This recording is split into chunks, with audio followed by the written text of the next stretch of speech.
A day in life ng isang ina na naka-rest day. Kunwari, sa paggising ko sa umaga ay ginagawa ko agad o nagliligpit ako agad ng hinigaan. Kunwari lang ha. Pero ito yung totoo. Weekly talaga kami na nagpapalit ng bedsheet, punda at kumot. Pagkatapos ko namang palitan yung dapat na palitan, ay nagwawalis-walis naman ako. After 5 days, dahil nga dalawang babae kami dito sa bahay, syempre kadalasang winawalis ko ay mga buko. Hindi ko alam kung anong naisip ko at bumili ako ng punda na kulay orange. At wala siyang kinalaman ngayon sa bedsheet naming blue. Pagkatapos naman ay binuksan ko itong bintana namin para pumasok yung init.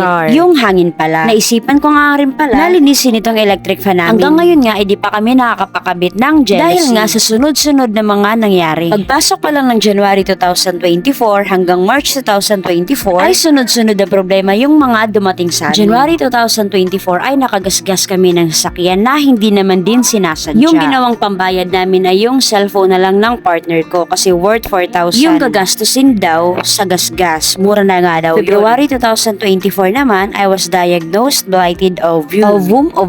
Basta yun na yun. Case yun na walang tumubong bata sa bahay bata. As in bahay bata lang talaga yung tumubo sa sinapupunan. Kaya need talagang i-terminate. Nitong March 2024 naman ay nadisgrasya kami. Pero yung mas na-damage talaga ay yung pasaheros na. Kasi nga diba, meron kaming tricycle o timbol kung tawagin dito sa amin. At nitong March 2024 nga ay binenta na nga namin yung nabili naming ref nung November. Kasi nga kailangan operahan yung pasaheros namin at nagkakahalaga ito ng 55,000 pesos. Dahil nga sa tulong ni Lord at ni Kapitana dito sa lugar namin at ni Dakilang utang, ay kahit pa paano ay kukunti na lang yung binabayaran namin ngayon.